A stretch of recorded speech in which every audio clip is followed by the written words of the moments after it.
Welcome back to Hoops HD, everybody, on this college basketball championship, no, college football championship evening. Uh, we're talking college basketball. This is our Hoops HD report. I'm your host, Chad Sherwood, joined by David Griggs, In a second, who yeah. just moved down there on my screen. I don't know how he did that. John Titel, and from Bracketeer.org, Rocco Miller, who passed up a chance to be at the college football championship game to be here tonight, right?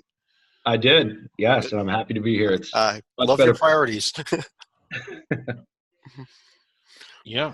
So I also passed up a chance to be there. Well, I mean, I was barred from attending. This is the show where we review all of the news and notes and all of the major conferences. We'll look at standings, we'll preview upcoming games, and we'll deal with whatever the puppet throws at us, I think, correct? Yeah. Anything and everything. Okay. And the dark web conspiracy continues. We'll get to that when we discuss the Big Ten. We'll see about that. I'll tell you what, let me start by throwing up some standings here. We'll start talking about these games that have happened and what's coming up, and hopefully it worked. And let's get right into it with the Big 12, which saw John Titel. Let me start off with you. Ooh. We saw a bit of a blowout on Saturday that we did not expect, I think, in this conference. I think that is very accurate. The Cyclones had a little Hilton Magic ready for the Jayhawks, and they destroyed them on Saturday and should be ranked, I think, not like top 15 or anything, but they're certainly having a great season. Only 2 losses so far to my Wildcats in Maui and at the in-state rival Hawkeyes. When you beat one of the best teams in the country by 17 points, even without Udoka Azubuike with his injury that unfortunately is going to be out for the year, we learned the other day.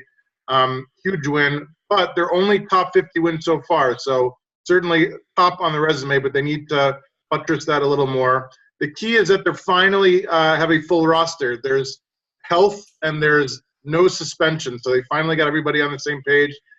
After that win, they have to follow it up with a couple of small games and a huge game at Texas Tech on January 16th, which I still think Kansas is the team to beat and is going to win the Big 12 because they always do, but the winner of that game is going to be a strong contender. Well, let me throw this question. Rocco, you asked this, I think, in an email earlier today, and I want to throw this question directly to you. Kansas, without Azubuike now, already having lost badly at Iowa State, is this the year? Well, I think in any of the last 2 or 3 years, maybe even 4, if this happened during those seasons, it would be almost a guarantee that they wouldn't be able to win the league without him because they've shown some flaws even with him in. But with this year's Big 12, there's a lot of inconsistency across the board. I think, like Titel pointed out, Texas Tech has been by far the most consistent, but they're not dominant at this point. At least they haven't proved it against Big 12 level caliber. Their biggest test was Duke, and they fell short. So the range we've seen there, I think TCU, when Jalen Fisher's healthy, is a definite threat. I think when Texas is playing like good Texas and not bad Texas, they're a threat. But I don't know if they're consistent enough to do it. And then the team I have been the most impressed with is Oklahoma. I do think they're consistent, but I don't know how high their ceiling is. So when you look at it from that landscape, and with Kansas State dealing with the Dean Wade injury, you can't just go out and say this team's going to finish higher than Kansas even without Azubuike. It remains to be seen, but there are a good 2 or 3 that could do it, and I just don't know who or if it will happen. Yeah, David, I was going to ask about. I mean, Oklahoma. You look, they are, look at 1-2 and straight. The schedule for Kansas, Oklahoma. The old RPI formula, they'd be 1-2. The new net formula, they're 16 and 18 in the nation. But Oklahoma numbers are right there with Kansas in terms of metrics, at least, aren't they? They are, and they're looking the part. It was a little bit underwhelming this weekend at home against a really weak Okie State team. I mean, I know it's the Bedlam rivalry, and that may have been a bit of an equalizer, but they really – the way that they had played certainly at Kansas, you would have expected them to blow them out. And Oklahoma, more often than not, has answered the bell. I think they're – like Rocco, I don't know what their ceiling is, but I like to think that it's pretty high. But they aren't always going to play up to it, and they haven't. Even in some of those wins, they kind of had to sweat out some weaker teams. But if you're looking at deep tracks here, TCU, they started off the season ranked, and they're 12-1. and they haven't really gotten back in there yet. And it's just kind of odd. How many teams begin the season ranked in the teams, win 12 of their first 13 games, and are not in the rankings historically? I wish Stalika was here; he would know the answer. But it just seems kind of odd that everybody kind of forgot about TCU, and they've done some good things. They had the win at SMU. They had the win out at that's why I'm taking issue with you, David. That's why I pulled the TCU team sheet up. And I know they've got a great overall record, and their strength of schedule for some reason is solid, but they have not been anybody that I think is an NCAA tournament team, other than maybe Indiana State, which is you're a very weak Missouri Valley Conference team. Yeah, but I'm starting to think that maybe we've I see your point, Chad, but my only point is that I think that maybe we've forgotten about them a little bit. And while they don't have those big wins yet, when they have won 12 out of 13, and there's reason to believe that they're good enough to at least get some of them. Well, I'll tell you what, I think that's a good segue into the upcoming schedule here, because this is the week we're going to find out a lot about TCU. Rocco, at Kansas and at Oklahoma this week. We will, and if Fisher doesn't play, I don't like their chances in either matchup. Fisher went down in the Lipscomb game early on. I'm sorry, he tried to come back and it didn't work out, and then he's played through that injury. They won every time, even with not 100% Jalen Fisher. They went, it looks like 8-0, maybe 9-0, all the way through the Indiana State game in the tournament when they won the Rainbow Classic. But then he got injured again during practices leading up to the Baylor game and didn't play the other day. And despite them getting that win, they were, if you're following a lot of the advanced metrics, their metrics were down again like they were earlier in the year when they didn't have him. And so, that's definitely, I think, it makes TCU play at a much higher level with him on the court. And I think that's really the key to their success long term. And clearly, if he's out this week, I certainly wouldn't pick them to win either of those matchups. Right, and there's a lot of other interesting games coming up this week. Titel, Texas Tech with an interesting week, for example, hosting Oklahoma, and then at a Texas team that's playing pretty well right now too. Huge week. I'm glad you mentioned it, because as you see in the strength of schedule column, the good news for Texas Tech, the number one defensive efficient team in the nation. Bad news, the 122 strength of schedule, second worst in the conference. It's going to go way up this week. If they sweep, then I think that Kansas should be heavily on notice. I guess, David, one last question. We've mentioned them a few times here. West Virginia, is it time to just forget about the team for this year? Until now, I mean, they haven't done a thing, not anything that indicates that they're really an NCAA tournament team, maybe not even an NIT team. I'll tell you, David, the one number I look at that adjusted that defensive efficiency. They're the worst defensive team in the Big 12. Yeah, and defense has kind of been their lifeblood in recent years. I mean, the opportunities are still there. Certainly, if they win 12 of their next 14, we're going to be favoring them pretty heavily, but I don't think they have it in them to do that. And are they going to finish 4 below 500, 6 below 500? I mean, are they going to finish 9th in the conference ahead of just Oklahoma State? I mean, they look pretty bad. I did have another team that I wanted to talk about, and you had mentioned K-State coming in, that even though they only had the 2 losses, that you were kind of disappointed in them. I take it, Chad, I don't want to put words in your mouth, they did nothing this week to change your opinion of that. No, well, obviously they're dealing with the injuries, but at this point, there's nothing to tell me that Kansas State's even an NCAA tournament team. At this point, it's still early in the season, but they got a lot of time. They've got this week. They're hosting West Virginia, which now they should be able to win. Yeah, I don't think they have a game that's coming up over the weekend. Oh no, they're at Iowa State then. After that, so they got a tough test coming up on Saturday. Yeah. All right, let's jump back over to the ACC and. Rocco, let me start with you. I put together a bracket over the weekend, the first time I put together a bracket since the preseason, and I ended up with not 5 but 6 ACC teams among my top 16. Which would be unprecedented. That's never happened. But if you look at the ratings right now, that's what they've got, isn't it? Yeah, probably. I haven't myself. I know you and Titel have already done it. I haven't done the full exercise. I'm saving that for next weekend, but. On the surface here, it does look that way. Clearly, Virginia has a case to be made for the number 1 overall. Duke does as well. So there's 2 number 1 seeds right off the bat. Carolina's got a solid enough resume to be a protected seed, as does NC State and Virginia Tech. So That's 5 right there. I guess Florida State.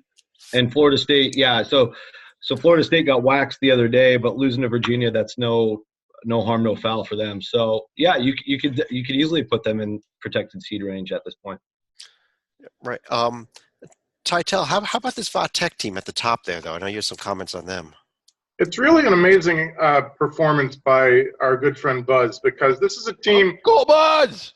One of their best players last year, Chris Clark, he's been suspended indefinitely after missing most of last year, I believe, with the torn ACL. And all this team does is come out and win and win and win. 2-0 in conference play. They lost by 1 at Penn State in November. They're 1 point away from perfection. They've had a very weak schedule so far besides that. I get that. Huge test, obviously, at Virginia on January 15th. This team has lived and died by the 3 so far. They've been living large. 44% from behind the arc, number 2 in the entire nation. David, let me ask you this. We talked about these with Rocco, these 6 teams that all up there, including that Virginia Tech team. Beyond those 6, I kind of see the bubble creeping up at that point in this conference. It's like six, and then there's a huge gap down to maybe your next best team is Louisville, or is it Clemson? I like this Louisville team. Okay. I think that Louisville's not protected seed, at least not yet, but definitely in the top half of the bracket. I mean, they've beaten Michigan State. None of their losses are even remotely bad, and they have the win against Seton Hall, I think at Seton Hall on a true road game. It's a good profile. And I think that it's in some ways a little bit better than even what Florida State's done. At least there's things on it that are better than what's on Florida State's, if not holistically better. Well, tell you what, let me throw that Louisville profile here on the left side, and I'll throw Florida the State on voters the right. don't seem to like them, and it's just really odd that, or not odd, but normally like they would be all over a Power 5 team that has the win against Michigan State, who's ranked really high, a win against Seton Hall, who's proven themselves to be pretty good. Tennessee is not a bad loss. Kentucky at home isn't that bad. They barely lost to Indiana, who's in the rankings, and they lost to Marquette in overtime, who's in the rankings. I mean, I just think that they've done a lot. Now, when you look at what's coming up, I think that they're going to win probably 4 of the next 5. Oh, I think 3 of the next 4. Do you think they beat North Carolina and NC State? No, I think they beat Pitt, Boston College, Georgia. I said 3 of the next 4. That's what I said. I think they would. No, I said 3 of the. You got to go back that up. I'll tell you what, David. Though I will agree with you. Until February, I think that they beat every team that's not from the state of North Carolina that they play. Yeah. Well, NC State at home, they beat Michigan State at home. It's not easy to win at Louisville. I'm going to say this, that, I think they will beat NC State in Louisville. I do. Let's take a look at the rest of the upcoming schedule here. Rocco, here's the upcoming schedule in the ACC. Should be popping up on the right-hand side there, beginning with North Carolina, NC State tomorrow night. That should be a great matchup. I think NC State's only had a couple of tests this year. They've passed them for the most part, but this is especially with them playing second fiddle for North Carolina for so long. It's going to be a rowdy atmosphere. I can only imagine. It'll be popping. That'll be must watch tomorrow. Also, a key game for Syracuse against Clemson the following night. I think Syracuse took some lumps during the non-league and really have to start making up for that now. They did it. They had a good first step by winning at Notre Dame over the weekend here. Yeah, and how about this game on Saturday, Titel? Duke is at Florida State.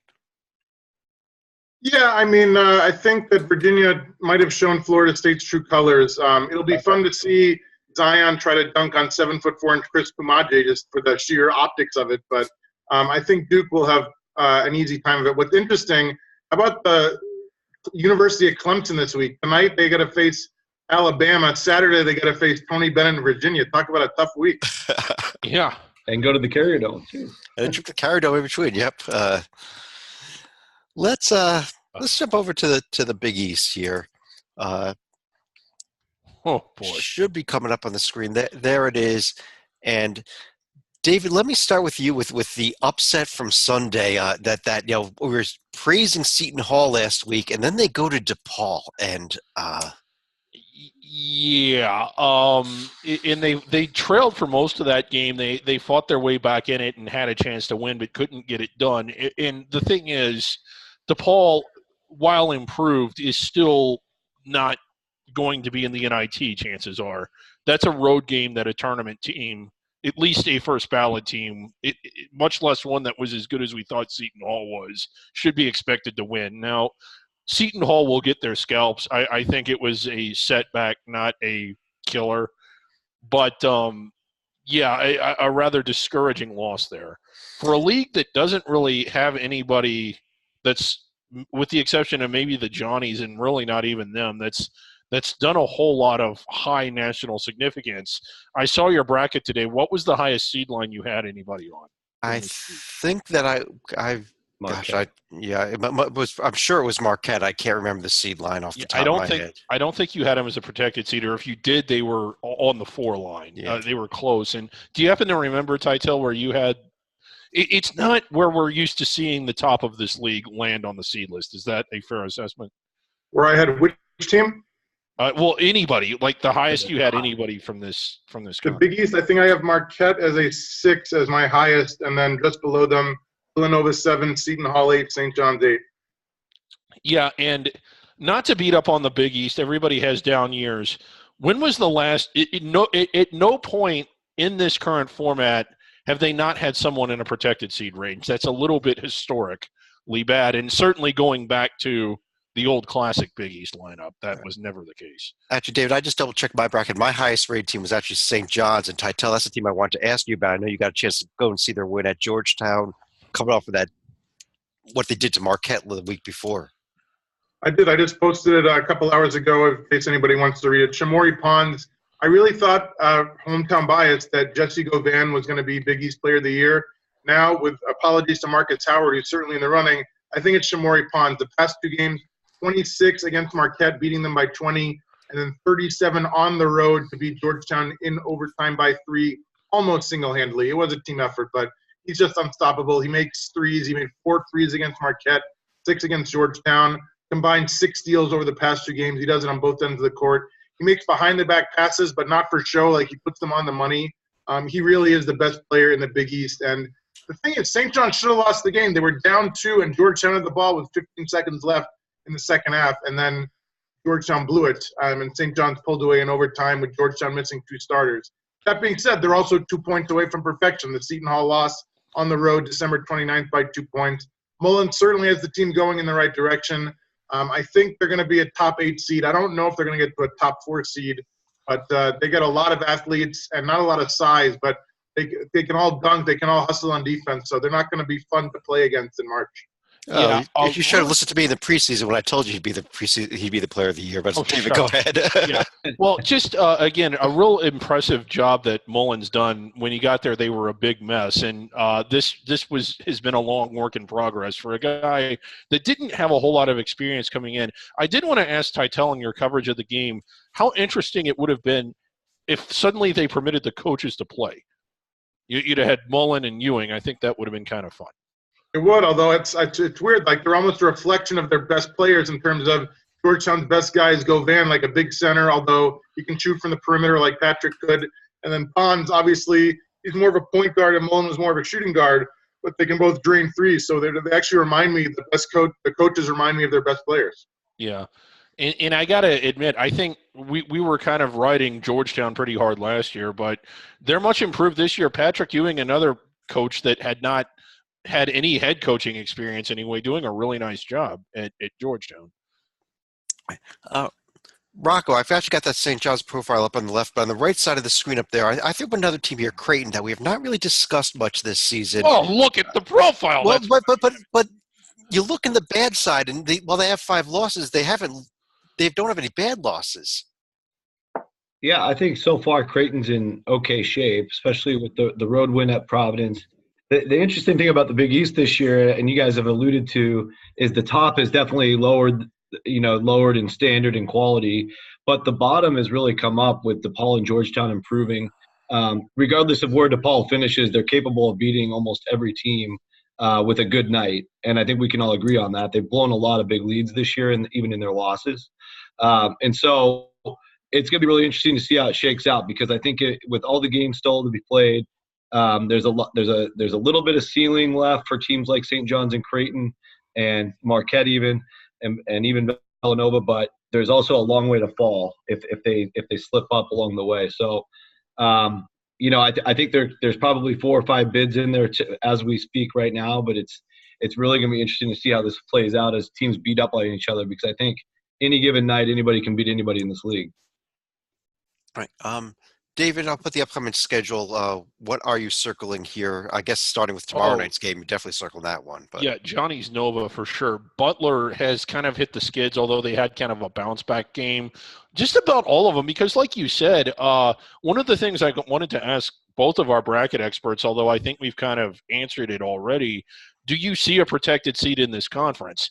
And maybe you do, but maybe you don't, but you see potentially 5 or 6 bids. So with it being so balanced, it's like every game has something at stake. You could say Marquette at Creighton, that's a road game that's a big road game for Marquette, and it's the kind of resume game that Creighton needs. Well, Georgetown and Xavier is kind of blah, but Seton Hall Marquette, another big game. Providence at Georgetown, another big game. So we're going to see a lot of Creighton. Yeah, stakes games. Just about all of them. I mean, which ones would I circle? The ones in that column. Okay. Yeah, Creighton's got to protect home court this week, and then really, I think 3 teams could still get in a protected seed range. Certainly St. John's, certainly Villanova, and I think Marquette as well are very capable to get up in that top 4 seed range. I think to do that, though, they've really got to win this conference by a couple games. So one of them has to pull away from the rest. Yeah, agreed. Okay. Let's jump over to the Big Ten here. Tytel, let me go back to you on the Big Ten, where we saw a nice week for Maryland, among other teams. Surprisingly so. I have been unimpressed by them this year, but they're really starting. They're a young team, a lot of freshmen, including 3 in the starting lineup to go with Bruno Fernando at the 4 and Anthony Cowan at the point. But they've only lost 3 games. Impressive, the 3 they've lost to: Virginia, Purdue, Seton Hall, all solid guys in the tournament right there. And by a total of 11 points, they're not getting blown out even by the best teams in the country. A huge win over a good friend, Tim Miles, last Wednesday at home. A brutal schedule coming up, though. 5 straight games in the next 14 days, each against top 50 opponents. So I think they should be able to navigate those waters, but if they go 1-4, then they are going to be sinking instead of swimming. And Rocco, how about the top 2 teams here, both in the state of Michigan? I think Michigan State, very impressive with their win at Ohio State over the weekend. I agree. And they were trailing early, and they really overcame, a deficit there and a tight game in the second half, and just really pulled away at the end. Really impressed by that result. I think that's going to do them wonders at the end of the year if Ohio State stays where they are, of course. But Michigan as well, that's a team I got to see crush North Carolina. They've been suffocating at home. The way that they just have a balanced roster with Iggy coming in as a crazy impact freshman to go along with Jordan Poole and Matthews and a lot of the guys back from last year. I think that's the best team I've seen play this year as a team, and really, really easy to root for, actually. I mean, just as a kind of unbiased observer of that team. So I think Michigan State both have the ability to land on the 1 line at the end of the year, which would be a good representation of how great this league has been so far. Well, and yet, David, if you look here and the net ratings, each of the top 10 teams in that list, they are all in the top 40 of the net. They're all 10 of those are receiving votes in at least one of the 2 polls. When I did my bracket last night, I had 10 Big Ten teams in there. Is that possible this year? Probably, I suppose it's possible. It would take things would have to play out in kind of a specific way. I don't think you're going to see all 10 make it. There are problems like Nebraska. Well, Nebraska can't win away from home because of the dark web conspiracy, and it's just one of those things that's going to work against them again. They just can't beat teams at home or away from home, and the committee overvalues. Why can't I finish my thought here? Tytel, I don't know how many teams you had when you did your from the Big Ten, but do you think that's a possibility here? Could we see that many teams out of this conference? I don't think we're getting 10 Big Ten teams. You can make an argument for 10 of them, and certainly I think the top 5 or so are near locked, although, like I said, if Maryland starts fading, then not. I don't believe in Minnesota. I don't believe in Iowa yet. So I think I'm setting the over-under at like 8, but you can talk your way into 10. I don't think it's going to happen. Well, Rocco, let me pick up that profile for that Minnesota team he just mentioned, because real nice win this week at Wisconsin. Last week at Wisconsin, they also have the win over Nebraska. I, I, I hate to say it, but because I've never been a big fan of their head coach there, but they kind of put together a profile, aren't they? They are, yeah. And I thought the win over Wisconsin on the road was absolutely huge because for everything we can tell so far, Wisconsin does look like a solid tournament team. They haven't really had a letdown like that, especially at home. So that will really stand out on their resume if things continue this way for the next 2 months. Big if. Also, hopefully that Washington win will be because Washington handed them that game. And the BC loss, that doesn't look as pretty, but at least it's on the road. They can overcome it. The problem with the league as a whole, and Minnesota will probably be caught up in the mess in the middle, is, with 10 teams deserving to get in today, which I agree with you guys on, as time goes on with only 14 teams total in the league, the sheer mathematics of it is somebody's got to lose every time out, and eventually they're going to end up with some sub 500 teams on the bubble, and then it's just going to come down to which those teams are, and if they did enough in non-conference. And so it's really hard to predict at this point, but I think anywhere from 7 to 10 is fair, but it's really hard to – they almost need a perfect storm to get all 10 in. And that's where a team like Purdue better watch out with those 4 non-conference losses, even though their metrics and their numbers are all that good. It's going to be a tough number of – it's going to be tough to get a solid enough overall record to justify unless they really do well in conference play. I'm not a believer in Iowa, and there's another team I don't believe in, but I better not say because of the dark web. Tell, here's the upcoming schedule. What are you looking forward to this week? Like we just circle almost all the games there as well. Yeah, but put 2 circles around Purdue. Tuesday at Sparty, and then Friday at Badgers. I don't think they're sweeping this week, but even if they get 1 or 2, that'll be a very good week for the Boilers. There seems to be a lot of Friday Big Ten games this year coming up in the season, so that'll be nice for those of us that are going to be around. That started last year, the new TV deal. They wanted a game on in Friday night prime time for some reason. So, but we get 2 this year. Well, it was just 1 last year, wasn't it? There's a lot of doubleheaders coming up on these Friday nights. So so I guess they changed it. Okay. SEC time, and we know. Tytel, we know that Alabama's got a football game tonight, but how about their basketball team, who did something over the weekend that was pretty nice too? Hell of a January! Happy New Year to the Tide. Great win against Kentucky, albeit by 2, and albeit they almost lost it. When Tyler Harrow, the freshman for Kentucky, put up a 3 at the buzzer. I thought it was going in. It was close. He didn't make it. And they just let Kentucky back into that game with some bad, young, silly play. But a win's a win, and this is something that they can put high on their resume. 10-3 so far looks pretty solid to me. And the fact that they're only 2 losses since mid-November by a combined 10 points. They got a solid big man, Dante Hall, 3 straight double-doubles. They're beating top 75 teams by single digits, albeit, but they're winning. And the funny thing is they still have 4 fewer wins than their football team. Rocco, on the other end of things here, Florida suffers a home loss to South Carolina. Is there big cause for concern for the Gators at this point? There is, yeah, because they came in with some ugly losses during preseason. I'm just pulling up what they got here. We can put it on the screen here, yeah.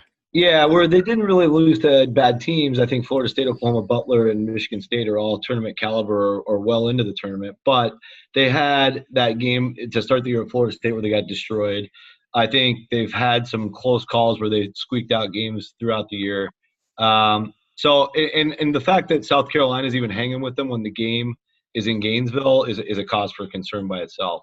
I'm not sure if you guys saw the clip on how it ended on a home run pass where the ball just went over everybody's outstretched hands and right into it's pathetic.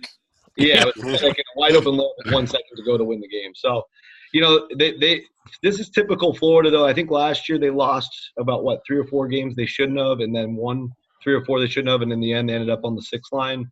So we'll see where we end up. That was Chris Silva with that dunk to win the game Yeah. for South Carolina. But David, how about the other end of the SEC? I put them on the right side there. Tennessee just continuing to look really, really good, aren't they? Really good. 1 seed caliber good. Final 4 caliber good. Just amazingly good. 1 loss to a full-strength Kansas team in overtime in a game where they led for much of the second half and had every chance in the world to win it. Maybe arguably should have won it. And they have the win over Gonzaga. That was kind of exciting. But I want to draw attention to something else. I mean, they've played a tough schedule, and they've won against it rather handily. Well, and if you look at the upcoming schedule, I'm having trouble finding a loss until like the middle of February. Well, yeah. I mean, it's all winnable. And this team has won. They haven't played that many true road games. But, they went to Memphis, and it was an intense atmosphere. I know Memphis isn't the best team, but they were up, I think, 25-5 or something like that. I mean, it's as if they were up by 15 points at the tip. So, I mean, to me, that's a sign that they're certainly capable of going to Mizzou and going to Florida and going to Vandy, and not only winning, but winning rather handily. And who's going to beat them? Is the next game where they're even going to sweat that Kentucky game? Kentucky, they don't play Auburn until the final game of the season there at Titel. Where are the losses here? There's not many. They should be favored in their next dozen or so. At Kentucky, February 16th is a coin flip, I would guess. And then the last game of the season at Auburn. They could win out, but I'm sure they'll stumble at some point. What's nice is that when you get the SEC Big 12 Challenge, of all the years to have West Virginia, they get lucky. And this is the year they have West Virginia. Well, they get lucky, or maybe they don't get lucky because they're not going to get another quality opponent, especially given that it's a home game. I would much rather see them playing almost any Big 12 team other than that. Right, which raises the question, should they do what the old bracket buster did and not match them up until 2 weeks prior to the event? Anyway. I kind of like that idea. Rocco, I want to bring up one other team here in this conference before we move on, and that's Kermit Davis's team there. Yeah, good. I wanted to ask about them. I am so glad that you brought that up, and I was also so glad that you put them in your bracket today. Ole Miss, they haven't proven a lot yet, to be honest, but what they've done is all they've done is lost to Butler on the road and Cincinnati in a tournament on a neutral court. Outside of that, they've got some good wins. They just kicked off SEC play with a 10-point road win at injury-plagued Vanderbilt. But what they're doing is they're taking care of business every time they're out there. If you look at their results, San Diego's a good win, Baylor's a good win. And so they're showing signs that they can hang at least with the middle of the SEC. And like we talked about, I'm just thinking back to our preseason episode, there was going to be somebody that we weren't expecting to emerge because so many teams had so many injuries to deal with to make up for like a Missouri or for a Vandy. So Kermit Davis, with his coaching pedigree and with some veterans that he was able to maintain from last year, I would not be surprised if they hang around all year long in the tournament talk, at least sort of like Mike Hopkins in Washington last year until the very end. This could be a good story brewing. Yeah, a tough schedule coming up here. Auburn at home at Mississippi State. So we're going to learn a lot about this Ole Miss team the next couple of weeks. I think they got LSU coming up after that. Well, I don't know. We can't see. Okay, we can see. There it is right there. Titel, here's our upcoming schedule. Are we circling most of these games here? It's maybe that Alabama-LSU game beginning tomorrow night. Oh, that's a good one. You have to wonder if there's any time for Florida to rally after losing. It is this Saturday when they host Tennessee. I think they'll certainly be up for it. I don't think they'll get it done because Tennessee does seem for real, like David was saying. The big game, Auburn going to Ole Miss, and then Ole Miss going to their in-state rival Mississippi State the following week, which I am not a historian. On Saturday. I'm not a historian of basketball in Mississippi. I don't think there is much. So I would say that this is going to be one of the bigger Mississippi State games ever, maybe. They've had some big ones, but yeah, it's one of the bigger ones I can recall. If Titel or if Stalika was here, he's an expert on basketball in Mississippi. He'd be able to tell us the last time there was one this big. All right, and Titel's got a phone call, I think. So let's answer that. Can we put him on speaker? Did they give him like half an egg bowl for winning the first leg? Yeah. I'll tell you what, let's move on to another conference that is going to probably have multiple teams in this tournament. That's the American, before we get on to the single bid conferences that we're going to be discussing. Yeah. Before we get on to the what should be under the radar conference. David, Houston is now 15-0. They took care of Tulsa and Memphis at home this week. Yeah, and they were at home, and those are games that you would expect a team that's ranked as high as they are to win easily. Well, they won easily. So I think that they're at least living up to what their ranking is, and we'll see how much higher they go. UCF with a nice weekend. I still think that they're kind of on the fringe of the bubble. I saw that you had them around the 10 or 11 line, so in that range of in the bracket, but not in the top half, inside the bubble, but still in the bottom half of it. Cincinnati. Well, we were talking about Houston. Sorry. Yeah, we were talking about Houston. Well, Ty, let me bring you back into that. He mentioned UCF here. They picked up I believe, a road win at UConn, the home win over Temple. This team, are you starting to believe in them? I am. Another one of these favorite kind of teams where they're this close to perfection. They've lost 2 games by a combined 3 points. Well, the thing that's going to bite them is in the butt. They're a terrible free throw shooting team, 63%. Somehow, their opponents are even worse, 59%. I hope they don't get into any free throw shooting contests because nobody should have to watch that. A great veteran starting lineup, 3 seniors and 2 juniors. If they win their next 6 in a row, which they are favored to do, we could have a hell of a game on February 7th, 1 month from tonight. 18-2 UCF hosting an undefeated 22-0 Houston team, Dare to Dream. And the key, Tackle Fall, the 7'6" man in the middle. He dunks and makes layups all the time, 80% from the field. Foul him, foul him, foul him. He makes less than 28% from the free throw line, but he's also so valuable on defense, over 3 blocks a game. Nobody against UCF can make any shots in the paint. That's why they're winning games. Rocco, let me ask you about the team they pulled up on the right there. I don't remember Cincinnati giving up 73 points in a game in the last 10 years, and let alone to do it at East Carolina in a loss. It was a tough loss, and it was a good game throughout. I just it just made me think, besides Tulane maybe, who actually beat South Dakota State, how much better the bottom of the AAC has become this year versus last year and the year before. At least East Carolina is putting up a fight against some of the higher tiered teams in the league, as well as a team you're probably going to get to, South Florida, who's been very impressive the last 2 weeks. Yeah, so it's just I don't know. I guess maybe I'm just a half-empty outlook guy on this stuff, because when I see the bottom of the league teams playing them that well on their home court, I think that's good for the league.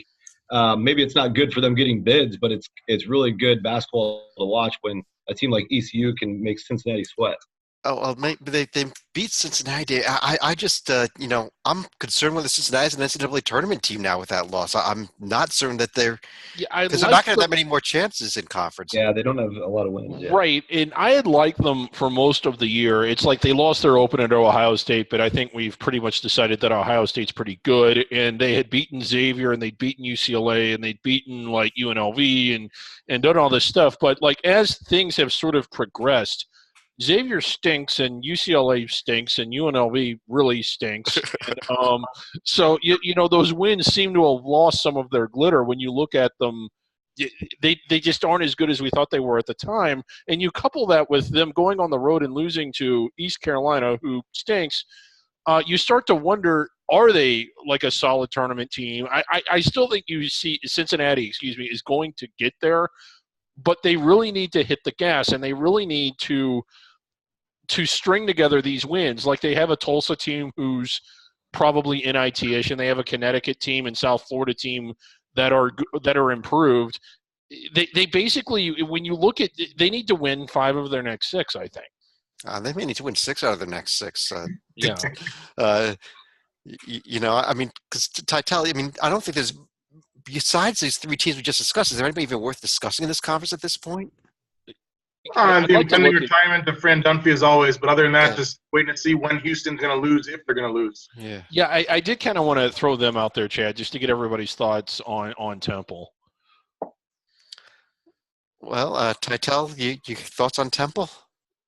I think they're arguably the best team in Philly, although you could also argue they're like the fourth best team in Philly just because a bunch of good losses in the top quadrants. Look at UCF being a higher quality loss than Villanova. Unbelievable. Well, it depends on which Penn team shows up on any given night, right?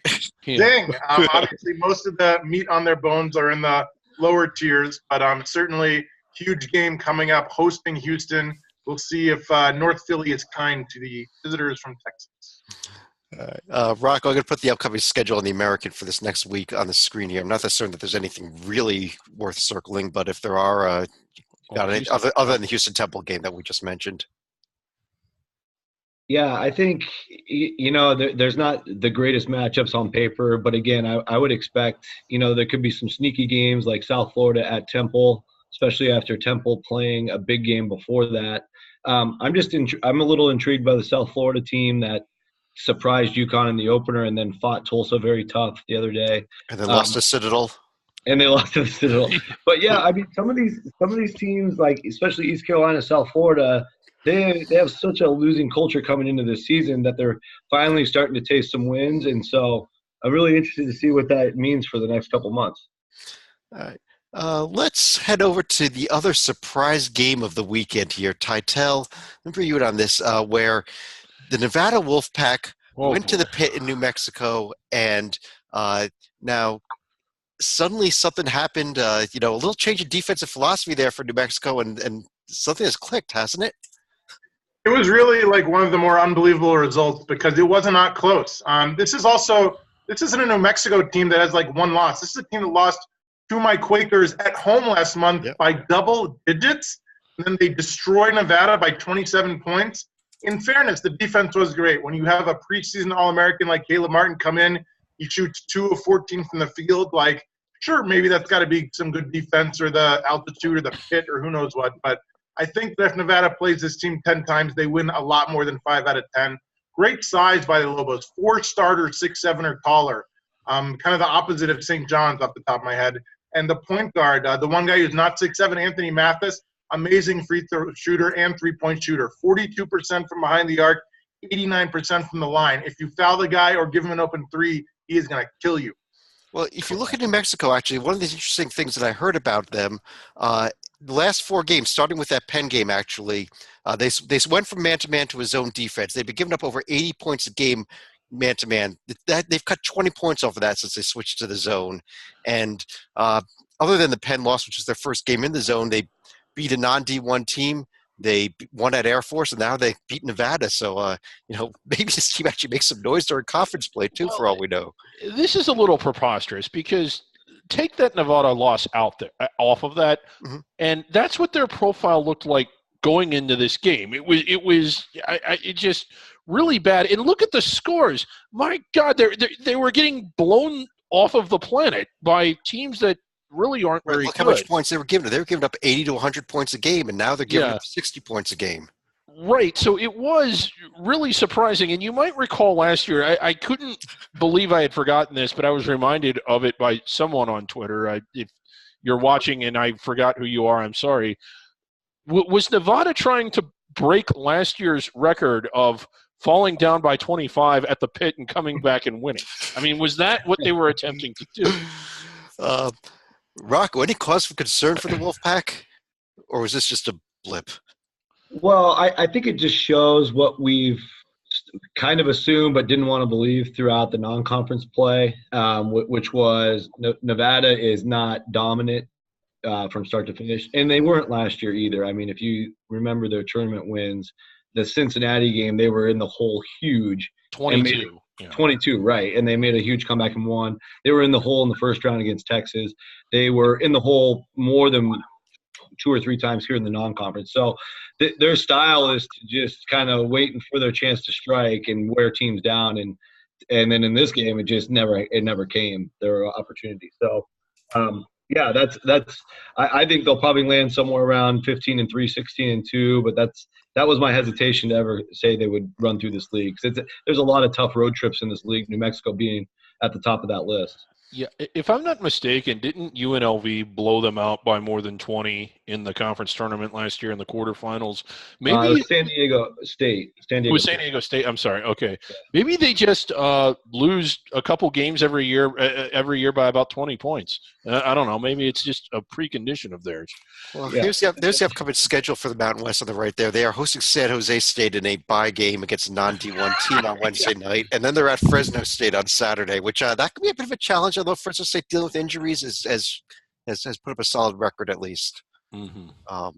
Utah State, I guess, worth half a mention. David, they've got a home game against Fresno and a trip to Wyoming.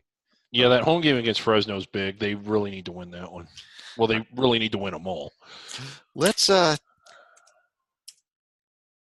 turn back over. Let's turn over to the West Coast Conference now, where Gonzaga started out conference play with a fairly easy win against a team that Pac-12 teams can't beat, Titel, crushing Santa Clara. It's really been a great job by the Zags. And I don't know if you remember a week or two ago when I talked about Iowa State getting the guys healthy and getting the guys unsuspended. The healthy factor is the key for Gonzaga. When your only two losses are to Tennessee and Phoenix and at the North Carolina Tar Heels, you're doing just fine, obviously. And they are the number one team in the nation in offensive efficiency, as you can see there. But the real key is that they've been doing it shorthanded, and overnight they've become one of the deepest teams in the nation. They get two guys back from injury. Geno Crandall missed 9 games with a fractured right hand.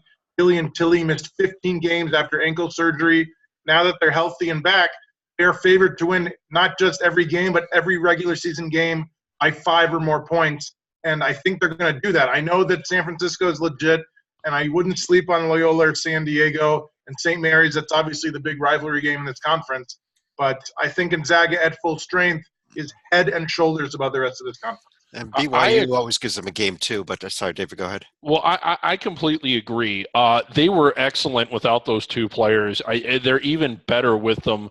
And you hate to play the what-if game, but if they had both of those guys, do they win one or both of the games that they ended up losing? Now, you can't really look at it that way, or can you? And again, we've got 2 selection committee guessing experts here.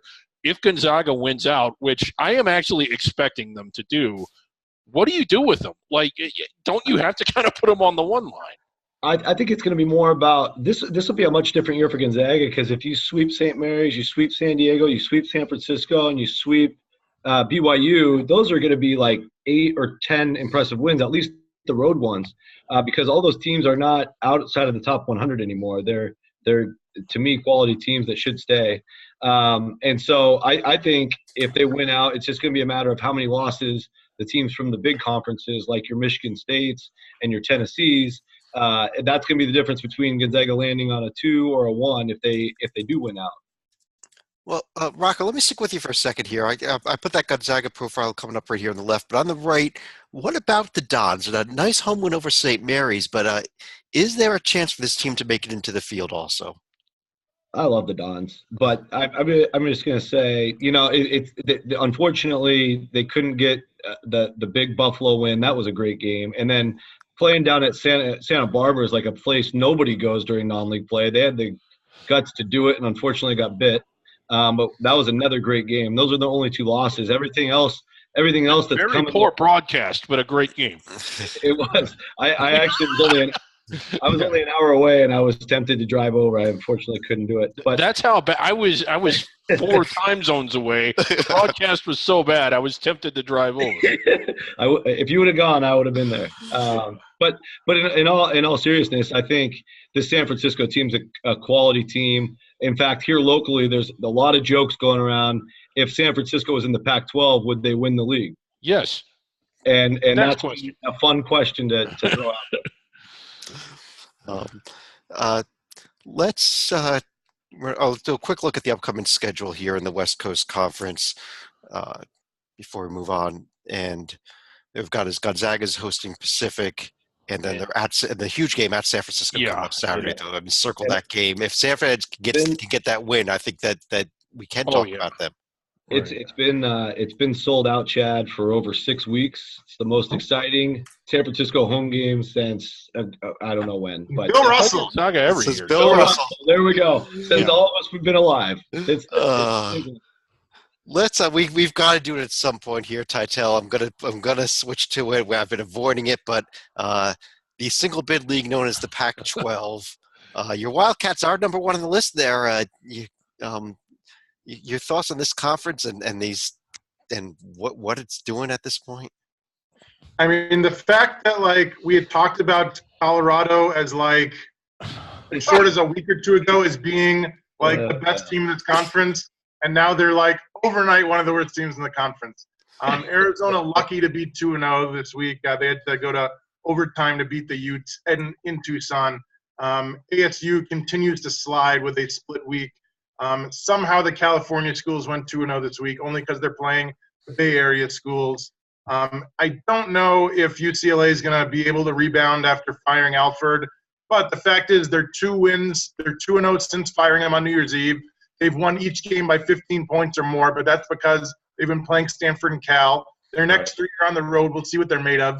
And much like UCF, another terrible free throw shooting team, 63%, they're going to get bit in the butt if they have a close game. Well, Rocco, has the door now completely opened for your team to win this conference, the Washington Huskies? Well, first of all, Chad, I want to thank you because I brought my notes for the MAC because I had figured they had passed the Pac-12 for the Hoops 18.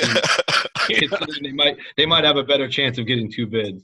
But I'll go back to your question. So, yes, absolutely. I think Arizona State, Washington, just from the resume standpoint and just visually look like the 3 best teams. But, in Washington's defense, they haven't taken the bad loss yet, but they also don't have the standout win.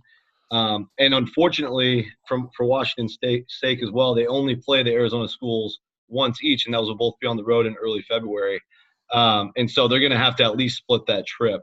And then the rest of the year, I mean, they're going to be looked at as a bad loss unless it's on the road and against somebody at least middle of the pack. So that's a lot of pressure because this league, no matter how strong it is or not, there's some trips that are tough to navigate with the Thursday, Saturday, most of the year format, especially what Washington's facing this week by going to the mountains, which I think is the toughest trip. Yeah, David, there's the upcoming schedule in the Pac-12. Are you going to watch any of these games?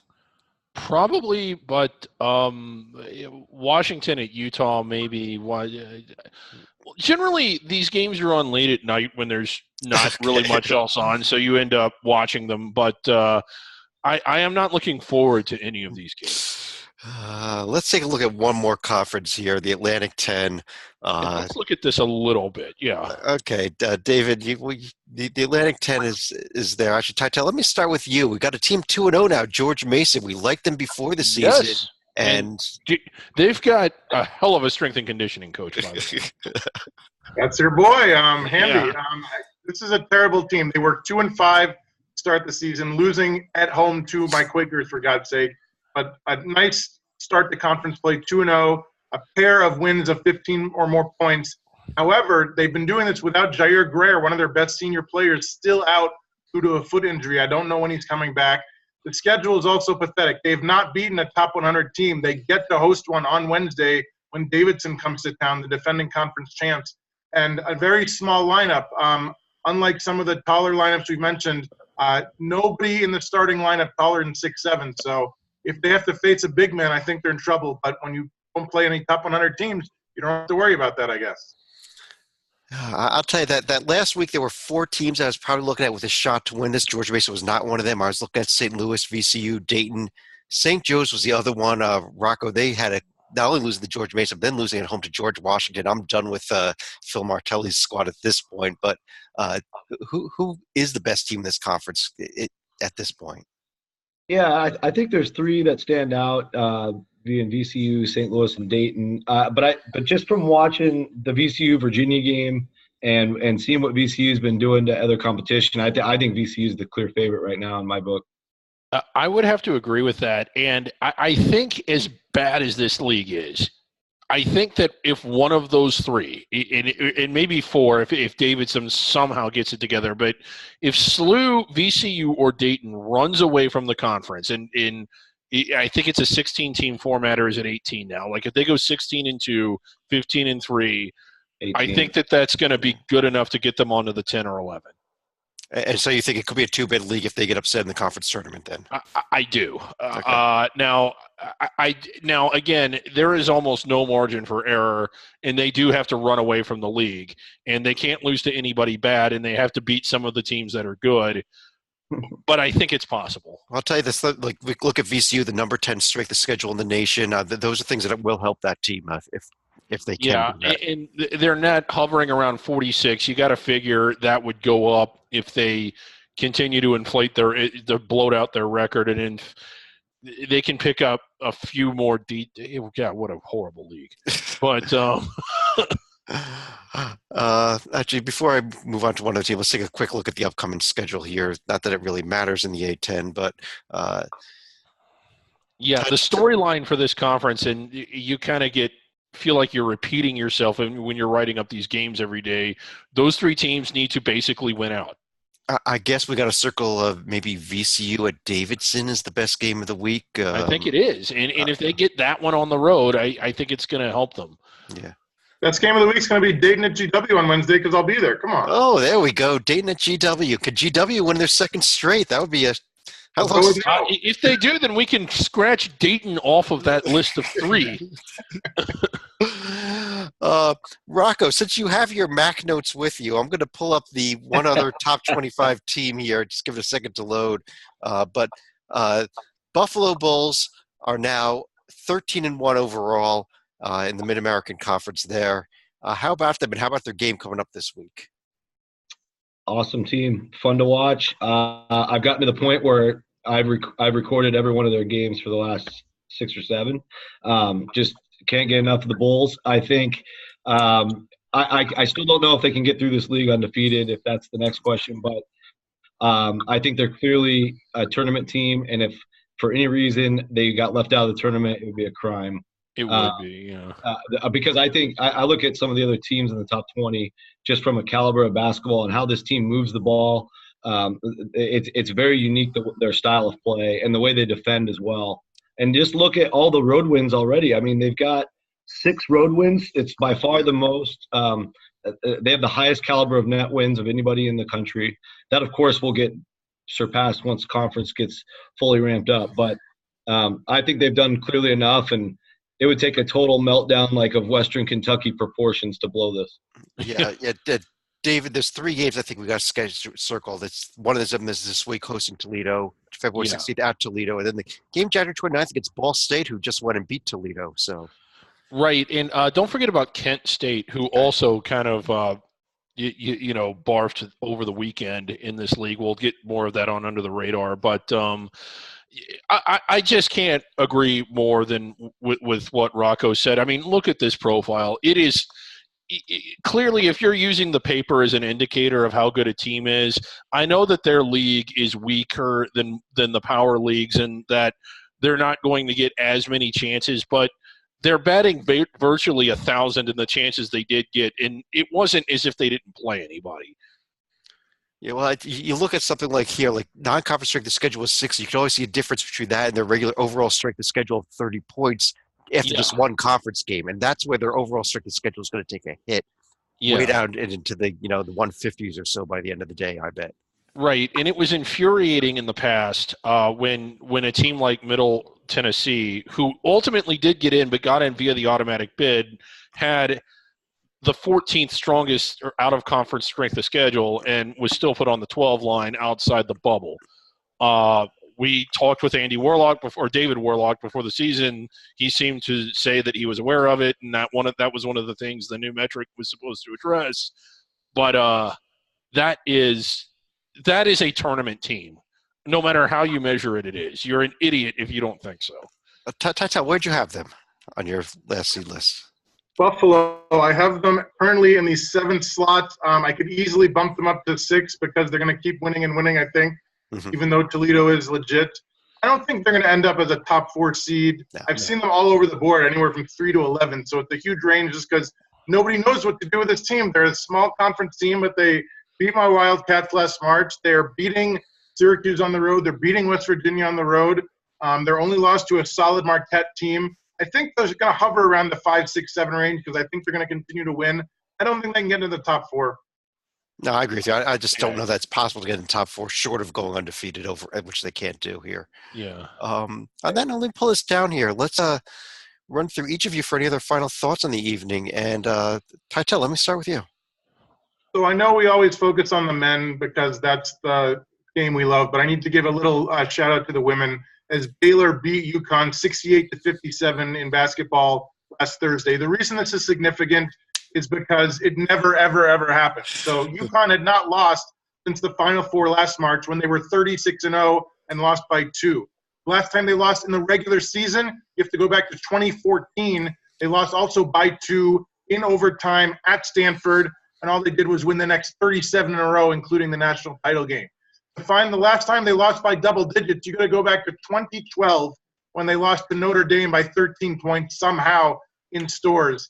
It really is historic. UConn does not lose, period, much less in the regular season, much less by single digits, and Baylor beat them up last Thursday.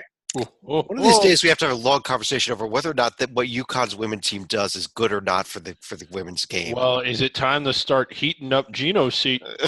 He lost the game, fired Time to start warming that seat up. Rocco, any other thoughts? Yeah, well, 2 of my final thoughts got stolen thanks to the Kermit Davis conversation in the bottom of the Big East getting better. But we did not cover the Oregon State Beavers, who snapped a 26-year conference opening losing streak on the road. So congratulations to Wade and Tinkle. And not only just any win, they won at their arch rival Oregon in the basketball Civil War, who, by the way, we also didn't mention lost Bull for the season and are up against their own challenges with also Kenny Wheaton on the shelf. But Oregon State now undefeated in the Pac-12 going into week 2. We've never been able to say that on this show.